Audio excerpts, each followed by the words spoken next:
warahmatullahi wabarakatuh.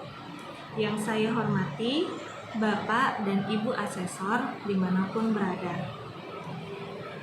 Izinkan saya memperkenalkan diri.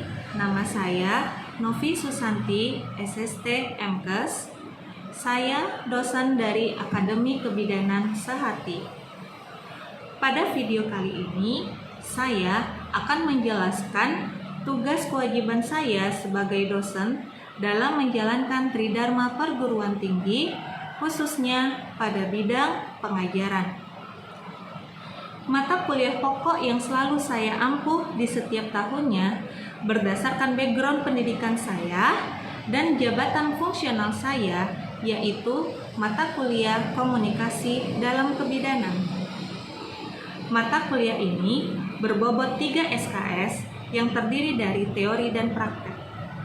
Mata kuliah ini memberikan kemampuan kepada mahasiswa untuk melakukan komunikasi interpersonal konseling kepada individu, keluarga, dan masyarakat dengan pokok-pokok pembahasan komunikasi, komunikasi efektif, prinsip hubungan antar manusia, komunikasi interpersonal konseling, keterampilan inti komunikasi interpersonal konseling, penerapan komunikasi interpersonal konseling dalam kegiatan asuhan kebidanan, dan keterampilan komunikasi dalam kegiatan kelompok. Capaian pembelajaran mata kuliah ini yaitu setelah mengikuti dan menyelesaikan mata kuliah komunikasi dalam kebidanan, diharapkan mahasiswa mampu 1. Menjelaskan tentang komunikasi, 2. Menjelaskan tentang komunikasi efektif, 3. Menerapkan prinsip-prinsip hubungan antar manusia, 4. Melakukan komunikasi interpersonal konseling, 5. Melaksanakan keterampilan inti komunikasi interpersonal konseling, 6. Menerapkan keterampilan komunikasi interpersonal konseling, 7. Melaksanakan keterampilan khusus dalam kebidanan. Materi yang akan saya sampaikan pada mata kuliah ini meliputi 1. Konsep dasar komunikasi, 2. Komunikasi terapeutik, 3. Hubungan antar manusia, 4. Konseling, 5. Komunikasi interpersonal konseling atau KIP atau K, 6. Pengaruh pemahaman diri terhadap proses KIP-K, 7. Keterampilan dalam KIP, 8. Karakteristik klien dalam asuhan kebidanan, 9. Strategi membantu klien dalam pengambilan keputusan, 10. Pemberian informasi keputusan efektif, 11. Kegiatan kelompok, 12. Pengorganisasian kegiatan kelompok. Sistem pembelajaran yang saya gunakan adalah direct interaction atau pembelajaran langsung, di mana saya melakukan pendekatan kepada mahasiswa dengan pendekatan deduktif, yang artinya dosen memberikan informasi kepada mahasiswa. Metode pembelajaran yang saya gunakan adalah metode ceramah, tanya jawab, diskusi, praktek, simulasi roleplay, dan studi kasus. Untuk metode roleplay, saya membagi kelompok kepada mahasiswa untuk membuat video tentang bagaimana cara berkomunikasi kepada klien atau pasien layaknya seorang bidan. Dan saya juga ingin melihat bagaimana cara mereka dalam memecahkan masalah jika ada klien atau pasien yang melakukan konseling kepada mereka. Sebelum melakukan pembelajaran kepada mahasiswa, saya melakukan kontrak perkuliahan terlebih dahulu. Kontrak perkuliahan yang saya berikan kepada mahasiswa berupa RPS, sistem pembelajaran, deskripsi mata kuliah, capaian pembelajaran, tugas, dan kriteria penilaian. Selama pertemuan, Saya selalu mereview materi di pertemuan sebelumnya yang sudah saya ajarkan kepada mahasiswa sebelum ke materi pertemuan selanjutnya. Untuk tanya jawab antara saya dan mahasiswa tidak hanya saya lakukan pada jam perkuliahan, tetapi saya tetap lakukan tanya jawab di luar jam perkuliahan. Untuk tanya jawab antara saya dan mahasiswa tidak hanya saya lakukan pada jam perkuliahan, tetapi saya tetap melakukan tanya jawab di luar jam perkuliahan. Dikarenakan waktu perkuliahan yang terbatas dan masih ada mahasiswa yang kurang menguasai materi ajar yang saya berikan. Untuk penilaian terhadap hasil pembelajaran mahasiswa sesuai dengan RTS, yaitu didasarkan pada tugas individual dan tugas kelompok sebesar 15%, diskusi seminar kuis sebesar 15%, ujian tengah semester sebesar 30% dan ujian akhir semester sebesar 40%. Hasil pembelajaran ini saya beritahukan kepada mahasiswa pada awal perkuliahan, di mana saya letakkan di dalam kontrak perkuliahan antara saya sebagai dosen dan mahasiswa agar penilaian tersebut bersifat adil dan transparan. Demikianlah penjelasan pengajaran yang saya lakukan sebagai dosen dalam menjalankan Tridharma Perguruan Tinggi pada bidang pengajaran. Berikut saya tampilkan video pembelajaran yang saya lakukan kepada mahasiswa yang berlangsung secara tatap muka. Sebelum kita memasuki materi selanjutnya, yaitu komunikasi interpersonal dan konseling, ya, saya akan bertanya sama kalian tentang pertemuan kemarin, yaitu tentang hubungan antar manusia. Sebelum kita masukin, saya akan mereview apa yang kalian masih ingat dan ketahui tentang hubungan antar manusia. Ada bisa menjawab? Ya, kamu? Menurut saya, hubungan manusia itu berkomunikasi dimana satu dengan yang lain saling berkomunikasi, saling membantu dan berkembang. Dimana dalam istilah perbedaan istilah, dimana dia menerapkan keadilan secara sumber-sumber. Terima kasih. Ya, jadi hubungan antar manusia adalah hubungan kita kepada orang lain, ya kan? Untuk mencapai tujuan kita, begitu juga dengan orang tersebut. Terus hubungan kita sebagai bidan, ya kan, sebagai bidan dan klien, ya kan, itu tidak jauh adalah komunikasi. Kenapa? Kita sebagai bidan terhadap klien itu paling sering melakukan yang namanya konseling. Ya kan, si klien ingin bertanya sama kita sebagai bidan, ya kan, baik itu dari apa yang mereka rasakan, terus terapinya di mana, ya kan, baik psikis maupun psikologis, itu akan bersinggungan, ya. Nah, inilah salah satunya yang kita pelajari hari ini, yaitu komunikasi interpersonal dan konseling. Jadi sebelum saya lanjutin, ada yang ibaratnya kalian sudah memahami gitu, atau kalian sudah tahu apakah itu komunikasi interpersonal? Saya ada, ya.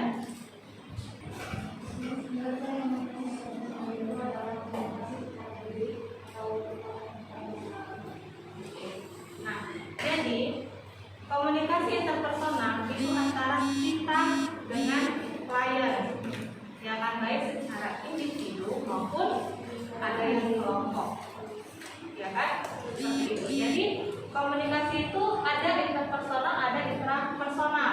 Jadi jangan salah ya, inter dan intra, ya. Pentingnya jadi yang pertama itu ada yang namanya sebab dan ada yang namanya akibat. Ya, bisa kita lihat di sini untuk sebab dan akibat. Yang sebabnya itu apa? Dari keterampilannya, ya kan? Nah, dari keterampilan dan klinis, tekniknya, penampilannya, pelayanan kita. Jadi dari keterampilan itu, itulah yang mempengaruhi dari si ibu yang 3T. Jadi ada masalah gitu kan. Ada masalah ibu datang ke tempat kita, ya kan, ibu hamil terutama. 3T itu terlalu dini atau muda, terlalu tua dan terlalu, ya. Nah, itulah dia. Jadi keterampilan kita lah. Keterampilan kita dalam bentuk apa? Selain tindakan, karena ini komunikasi, kita dalam bentuk komunikasi kepada si pasien. Ya, komunikasi kita kepada si pasien. Ya kan, kita berikan dia yang namanya sosialisasi. Itu akan mengurangi yang namanya angka kematian ibu. Ya kan, kenapa? Karena angka kematian ibu di Indonesia itu tinggi. Ya kan, jadi kenapa? Karena kan sekarang apalagi masa pandemi ya, kebanyakan kalau masa pandemi itu pasti banyak yang namanya orang-orang anak-anak sekolah, ya kan, SMA, ya udah daripada lama-lama atau mereka tidak mau kuliah, bagus mereka menikah, ya kan, terus hamil. Nah itu juga tidak boleh. Kenapa? Karena reproduksinya belum matang. Yang ditakutkan apa? Perdarahan. Perdarahan yang banyak bisa menyebabkan kematian. Makanya kita harus sering-sering memberikan yang namanya sosialisasi, konseling kalau ada yang bertanya sama kita. Terus habis itu apa komunikasi? Ya. Nah terus habis itu itulah dia bisa dilihat bagaimana sih penunjang, ya kan? Penunjang biar supaya mengurangi angka kematian ibu. Terus ibu yang 3T ini berkurang tingkatnya. Apa yang kita lakukan? Yaitu komunikasi interpersonal dan konseling. Komunikasi interpersonal suatu interaksi dinamis, bisa kita lihat gambarnya.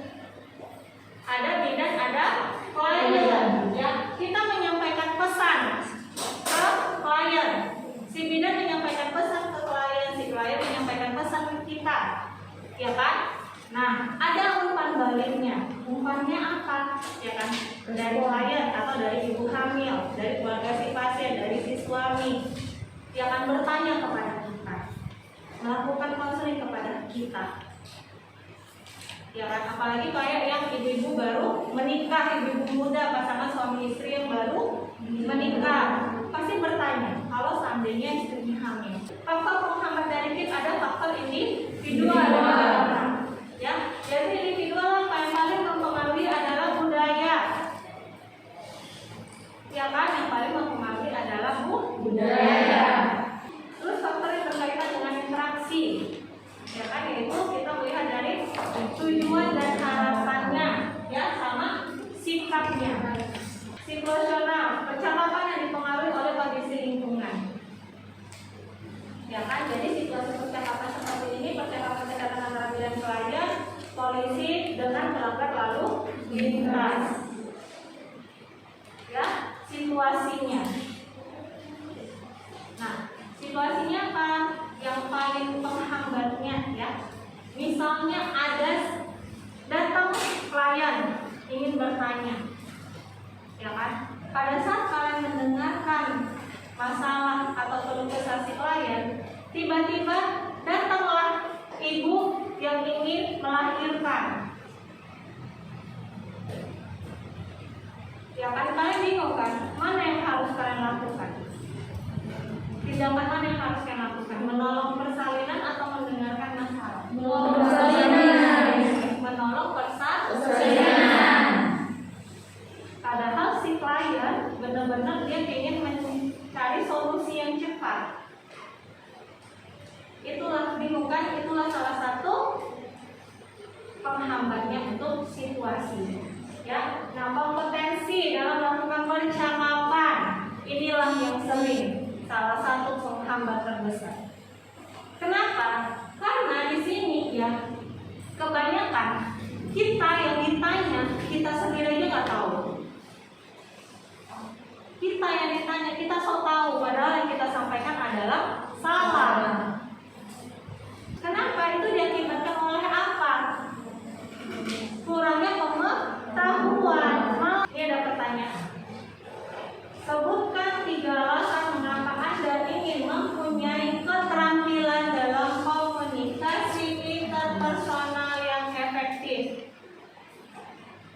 Ada yang bisa menjawab? Kalau menurut saya mengapa kita memerlukan keterampilan komunikasi interpersonal yang efektif? Itu yang pertama, memberi kesenangan kepada pasien untuk melakukan pengobatan. Yang kedua, untuk memberikan informasi atau membantu memecahkan masalah pasien. Dan yang ketiga yaitu untuk membantu pasien atau kita juga bisa mengambil keuntungan, seperti contohnya pasien menceritakan perilaku kita kepada pasien lain, sehingga pasien lain tertarik untuk berobat kepada kita. Oke, udah. Nah, jadi yang kalian bilang itu benar. Nah, mengenali dan memahami diri sendiri ya, daftar miliknya itulah kalian. Formatnya itu kalian. Ya, kenapa? Karena kalianlah sebagai ujung tombaknya. Kalau kalian salah dalam memberikan informasi, salahlah semuanya. Ya kan? Nah, jadi kalianlah sebagai dalangnya, daftar tiliknya. Ini bisa kita lihat untuk Yohani Indo. Ini untuk diri kalian. Apakah diri kalian terbuka? Kalau kalian terbuka, kalian welcome siapapun itu yang ingin bertanya sama kalian. Ya kan? Kalian terima dan kasih solusinya. Rasa. Ya kan, jadi kalian lebih terbuka. Terus ada yang namanya diri buta. Kalian nggak tahu apa-apa. Kenapa? Karena pengetahuan yang kalian terima pun atau pengetahuan yang kalian miliki terbatas. Jadi kalian bingung bagaimana cara memecahkan masalah si klien atau pasien. Ya, terus tersembunyi. Ya kan, ada diri orang yang tersembunyi. Dia tidak mau menunjukkan apa yang dirasakannya. Dia sedih padahal dia terlihat bahagia. Ya kan? Itu banyak. Makanya kalau kata tidak apa-apa itu tanda ya. Oke. Terus ada yang namanya diri gelap. Ya. Jadi kalau diri gelap ya itu sama kayak buta. Tapi kalau sana gelap ya kan lebih susah lagi untuk ditebak. Nah, keterampilan observasi ya. Jadi apa yang diobservasi, apa yang diamati, yaitu yang pertama adalah tingkah laku nonverbal. Apa itu tingkah laku nonverbal? Tingkah laku yang menunjukkan dari gerak tubuh, bahasa tubuh. Ya, kalau verbal dia dari berbicara, dia ngomong. Ya kan, ada orang yang seperti itu kan, ada yang dia tidak mau dalam bentuk omongan, dari bahasa tubuh aja kita harus mengerti. Ya, nah ada orang yang maunya berbicara, jadi orang itu lebih mengetahui. Terbina yang namanya hubungan baik, otomatis akan tercipta yang namanya rasa aman dan rasa nyaman. Si pasien pun akan nyaman sama kalian, senang sama kalian. Ya kan, oh udah ke bidan Dewi aja. Kalau mau bertanya-tanya, mau berobat, mau melahirkan, mau peksi, ya kan, udah ke bidan Dewi aja. Enak sama dia, semua orang nyaman, pasien dibuatnya nyaman. Kan terakhir apa yang menguntungkan siapa? Si bidan Dewi, kalau si bidan Indri. 3 syaratnya yaitu yang pertama empati. Jadi kalian harus merasakan apa yang orang lain rasakan, baik itu senang maupun sedih. Ya. Terus yang kedua authenticity, yaitu memahami dirinya sendiri atau tidak berpura-pura, tidak berakting. Ya kan, kebanyakan kita lebih seringnya berakting. Ya kan. Nah, terus unconditional positive regard, yaitu menerima klien apa adanya. Jadi harus kalian terima klien. Ini dia perilaku dasar dalam membina hubungan baik. Ya, ada SOL, yaitu S yang pertama, face your client, menghadapi klien dengan senyuman. Kan harus senyum, jangan meremut. Ya, kalau kalian meremut, orang yang sakit makin parah sakitnya. Takut dia. Jangan-jangan nanti anak bayi itu ya kan nggak mau dia keluar. Kenapa? Karena bidanya meremut, nggak mau aku keluar, ganti bidanya katanya. Kalau bisa berbicara kan seperti itu. Jadi kalian harus senyum. Kalau kalian senyum, rasa sakit yang diderita pasien otomatis hilang.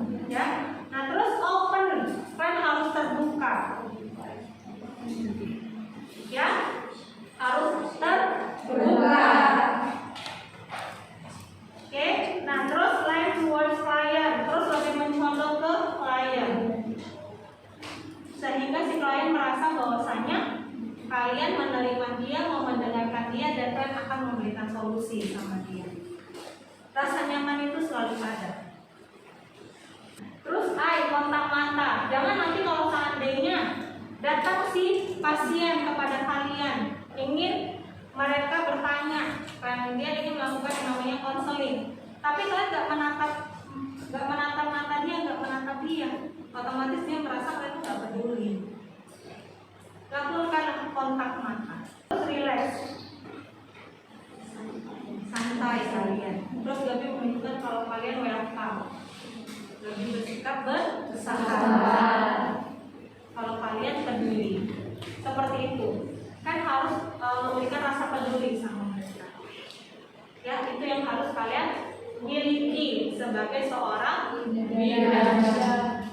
Perilaku respon positif yang mendukung terciptanya hubungan baik bersalaman dengan ramah.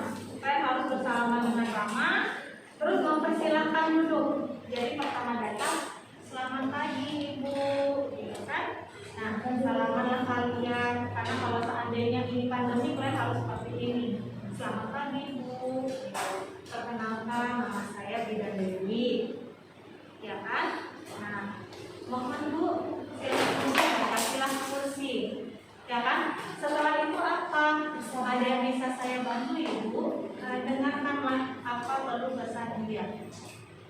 Ya kan, walaupun panjang kali lebar paling tinggi, kalian harus sabar. Mendengarkan keluh kesah biasa itu deh. Nanti datang itu banyak itu keluh kesahnya. Apalagi kalau seandainya dia hamil yang pertama kali, anak pertama, hamil muda, psikologisnya, yang katanya istrinya nggak peduli, yang katanya suaminya nggak peduli lah, ya kan? Yang dia mau makannya itu dilarang lah, kan gitu.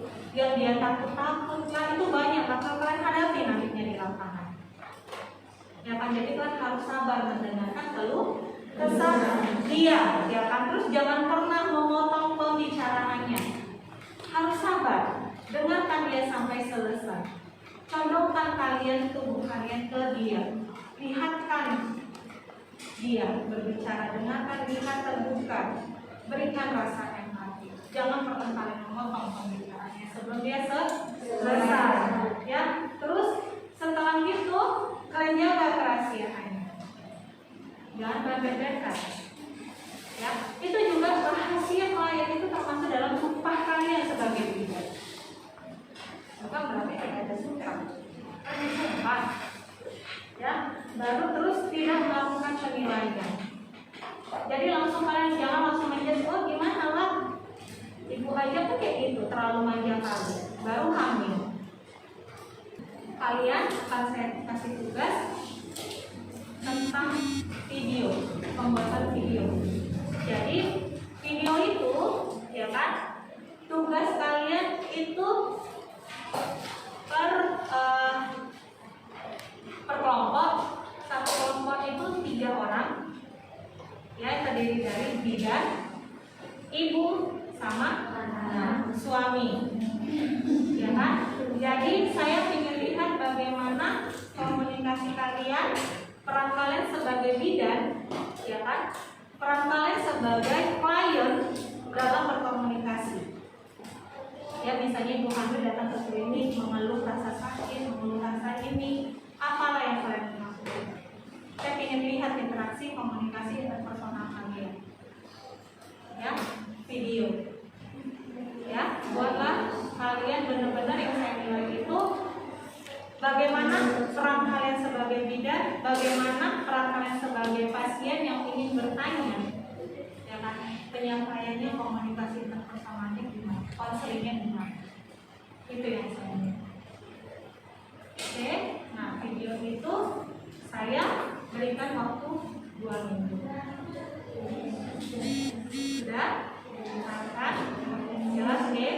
Sampai sini dulu pertemuan kita. Jika kalian ada mau bertanya, silakan bertanya atau hubungin saya. Baik. Ya, oke.